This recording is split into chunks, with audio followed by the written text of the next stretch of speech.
Assalamualaikum warahmatullahi wabarakatuh. Pernahkah kalian merasa bersalah hanya karena beristirahat atau terbangun di malam hari dengan rasa cemas karena merasa belum cukup produktif hari itu? Jika iya, besar kemungkinan kalian sedang terjebak dan bahkan pernah dalam fenomena psikososial modern yang dikenal dengan istilah hustle culture.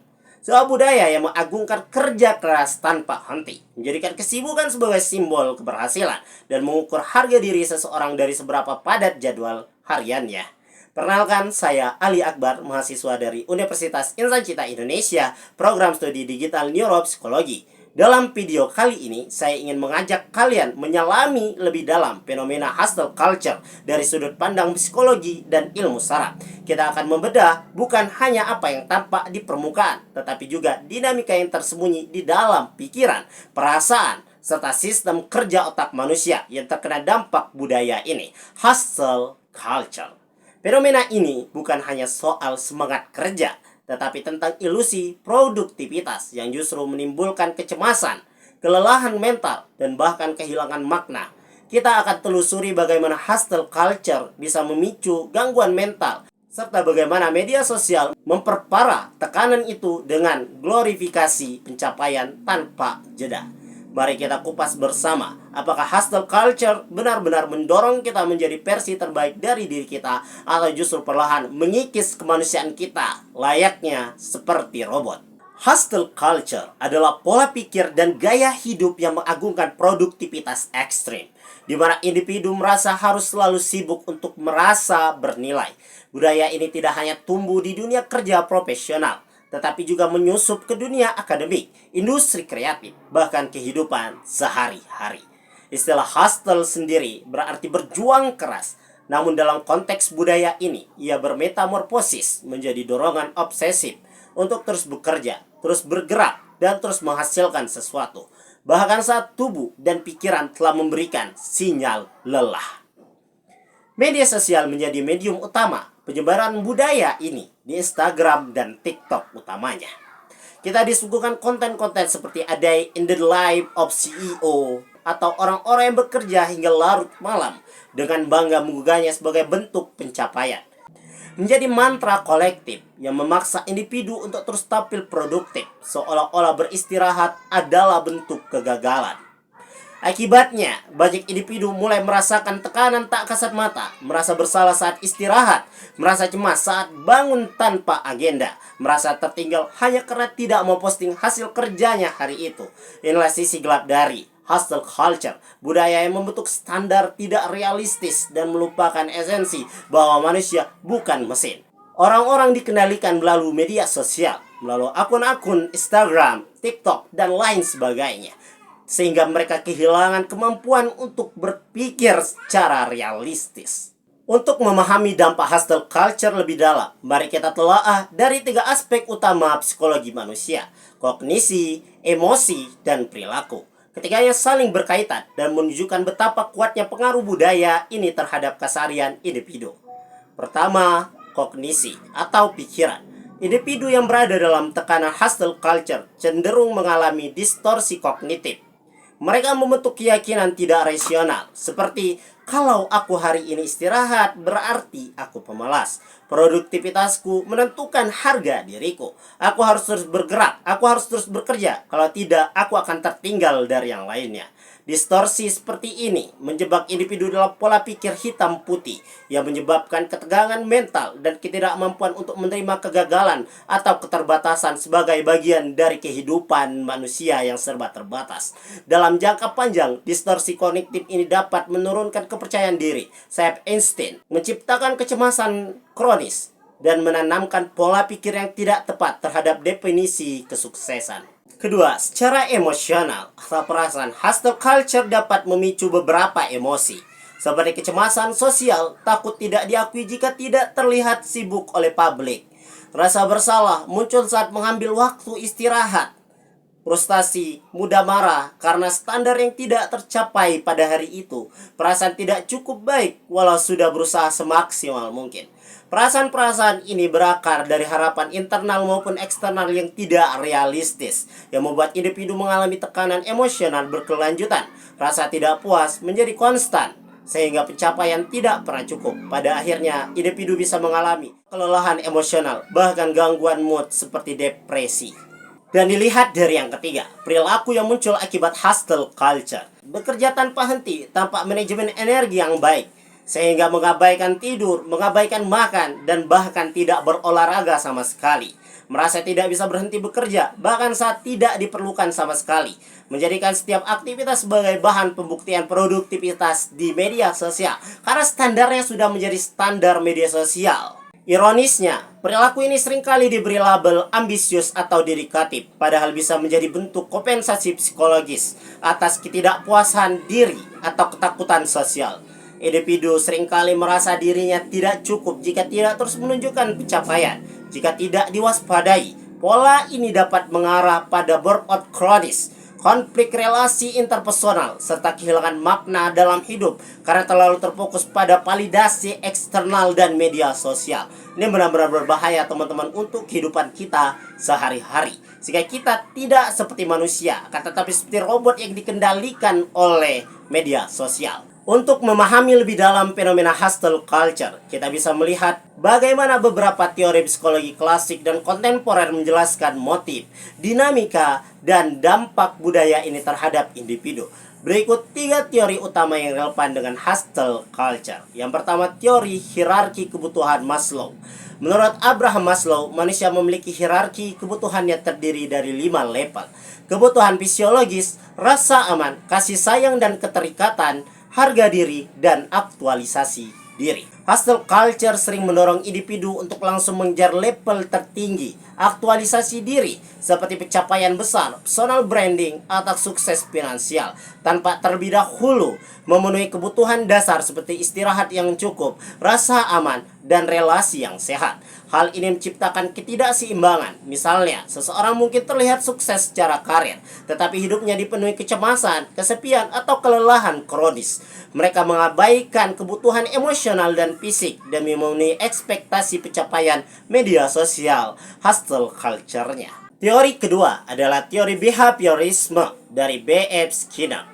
Dalam pandangan behaviorisme, perilaku manusia dibentuk melalui penguatan positif berupa pujian, pengakuan sosial, promosi, dan validasi online, likes, komentar, viewers kepada individu yang terlihat sibuk dan produktif. Setiap kali seseorang memposting kesibukan atau pencapaian dan mendapatkan respon positif, otak mereka akan mengabaikan produktivitas dengan penerimaan sosial. Ini menciptakan kebiasaan bekerja tanpa henti untuk terus mendapatkan penguatan eksternal. Akibatnya, motivasi intrinsik memudar digantikan oleh pencapaian validasi dari luar diri sendiri, sehingga dia dikit-dikit pengen validasi dari orang lain, terutama dari media sosial. Dan teori yang ketiga adalah teori psikososial Erik Erikson. Erikson membagi perkembangan manusia menjadi 8 tahap. Dan dalam konteks hustle culture, tahap yang paling relevan adalah identity versus role confusion, remaja hingga awal dewasa, intimacy phase installation, yaitu dewasa awal. Banyak anak muda yang berjuang untuk membentuk identitas mereka di tengah tekanan agar selalu produktif. Mereka merasa bahwa identitas mereka harus dikaitkan dengan profesi, proyek, atau pencapaian. Ini bisa menimbulkan role confusion, yaitu kebingungan antara siapa dirinya yang sebenarnya dan peran yang dimainkan demi diterima di masyarakat. Selain itu, fokus berlebihan pada pekerjaan dan prestasi dapat mengganggu kemampuan individu untuk membentuk hubungan yang intim dan sehat. Mereka lebih memilih isolasi dan kompetisi dibanding membangun koneksi yang autentik. Inilah bentuk konflik antara tuntunan karir dan kebutuhan relasi sosial. Lalu bagaimana apabila kita melihat dari sudut pandang neurologis? Dari sudut pandang ilmu saraf, hustle culture melibatkan aktivitas intens di beberapa bagian otak yang berhubungan dengan penghargaan, stres, pengambilan keputusan, dan regulasi emosi. Memahami bagaimana otak bereaksi terhadap budaya kerja keras ini dapat membantu kita menyadari mengapa budaya tersebut sangat terasa memuaskan dan sekaligus sangat terasa melelahkan secara biologis. Pertama, ada namanya sistem reward. Setiap kali kita mendapatkan pengakuan sosial, baik berupa pujian, likes, komentar di media sosial, promosi pekerjaan, atau target yang tercapai, otak kita akan melepaskan dopamin, neurotransmitter yang memberikan sensasi senang. Bagian otak yang memproses reward aktif saat dopamin dilepaskan. Hal ini menjelaskan mengapa kita merasa ketagihan terhadap pencapaian dan validasi. Dalam konteks hustle culture, semakin kita dihargai karena kerja keras, semakin besar dorongan otak untuk mengulangi perilaku tersebut. Namun, dopamin adalah sistem yang adaptif. Artinya semakin sering kita mengejarnya, semakin tinggi ambang rangsangannya. Ini menyebabkan individu merasa harus terus lebih keras bekerja untuk merasakan kepuasan yang sama. Inilah dasar dari siklus hustle yang tak pernah selesai. Karena ketika kita mendapatkan dopamin, kesenangan yang sama, maka kita akan terus meminta yang lebih, dan terus. Agar diri kita terangsang dan merasa lebih senang lagi. Sehingga tidak ada rasa puas. Dan yang kedua, stres dan hormon kortisol. Respon HPA eksis. Ketika seseorang bekerja secara berlebihan dan dalam tekanan waktu yang terus-menerus, tubuh akan mengaktifkan sumbu HPA atau hipotalamus pituitary adrenal, sistem utama dalam respon stres. Aktivasi ini memicu pelepasan hormon kortisol dalam jumlah yang sangat besar. Kortisol yang tinggi dalam jangka panjang dapat menyebabkan menurunkan daya tahan tubuh, mengganggu pola tidur, melemahkan memori dan konsentrasi, menghambat kemampuan otak dalam mengatur emosi, sehingga gampang marah, gampang sedih, dan emosinya tidak teratur. Ini menjelaskan mengapa individu dalam hustle culture mudah merasa lelah, sensitif, dan mengalami gangguan tidur. Meskipun secara fisik mereka tampak kuat, fisiknya nampak baik-baik saja, akan tetapi pikirannya, mentalnya tidak baik-baik saja. Dan yang ketiga adalah prefrontal cortex dan kehilangan kontrol diri. Prefrontal cortex adalah bagian otak yang berperan dalam pengambilan keputusan, pemikiran jangka panjang, dan pengendalian impuls. Dalam keadaan kelelahan atau stres kronis, aktivitas prefrontal cortex menurun. Akibatnya individu cenderung mengambil keputusan impulsif, kesulitan membuat prioritas yang sehat, dan cenderung menyalahkan diri sendiri atau merasa terjebak dalam berbagai masalah sehingga tidak memiliki problem solving yang baik. Kelelahan otak ini memperkuat siklus negatif. Kerja keras, kelelahan, kehilangan kontrol, kerja lebih keras lagi. Ini juga mengapa individu yang berada dalam hustle culture sulit sekali berhenti, meskipun mereka sadar dampaknya sangat buruk terhadap diri mereka sendiri. Jadi dari sisi neurologis, hustle culture tidak hanya mempengaruhi pikiran dan perasaan, tetapi secara literal mengubah cara kerja otak, memperkuat kebiasaan yang tidak sehat, dan mengikis kemampuan otak untuk menjaga keseimbangan emosi dan keputusan, sehingga kehilangan pengaturan emosi dalam diri, gampang marah, gampang sedih, dan emosinya tidak terkontrol dan tidak memiliki problem solving yang baik. Setelah kita membahas fenomena hustle culture dari berbagai sudut, psikologi perilaku, teori, hingga neurologi, kita bisa menyimpulkan bahwa budaya ini bukan hanya tentang motivasi dan semangat kerja. Ia telah berkembang menjadi bentuk tekanan kolektif yang merusak batas antara produktivitas dan kesehatan mental, kesehatan jiwa. Hustle culture mengajarkan kita untuk terus bergerak, mengejar pencapaian, dan menganggap istirahat sebagai kelemahan. Namun pada titik tertentu kita perlu bertanya, untuk siapa semua ini? Untuk apa kita selalu bekerja tanpa henti? Apakah hanya untuk sekedar mendapatkan validasi dari orang lain, mendapatkan komentar yang baik di sosial media, atau sekedar mendapatkan like semata, namun tidak memikirkan kesehatan jiwa, kesehatan tubuh kita? Ketika produktivitas dijadikan ukuran harga diri, kita kehilangan nilai dasar sebagai manusia yang utuh, justru lebih seperti robot ataupun seperti budak yang tidak diberikan istirahat oleh tuannya, yang butuh istirahat, koneksi, kasih sayang, dan makna dalam hidup. Kita mulai menyamakan keberhasilan dengan kelelahan dan lupa bahwa keberlangsungan hidup jauh lebih penting daripada pencapaian yang hanya sementara, kemudian kita sakit bisa selamanya. Sebagai mahasiswa psikologi, kita memiliki tanggung jawab moral untuk tidak hanya memahami fenomena ini, tetapi juga menyuarakan pentingnya keseimbangan. Kita bisa menjadi agen perubahan, agen of change, dengan menunjukkan bahwa pekerja keras itu penting, namun menjaga kesehatan mental dan merawat diri jauh lebih penting esensialnya.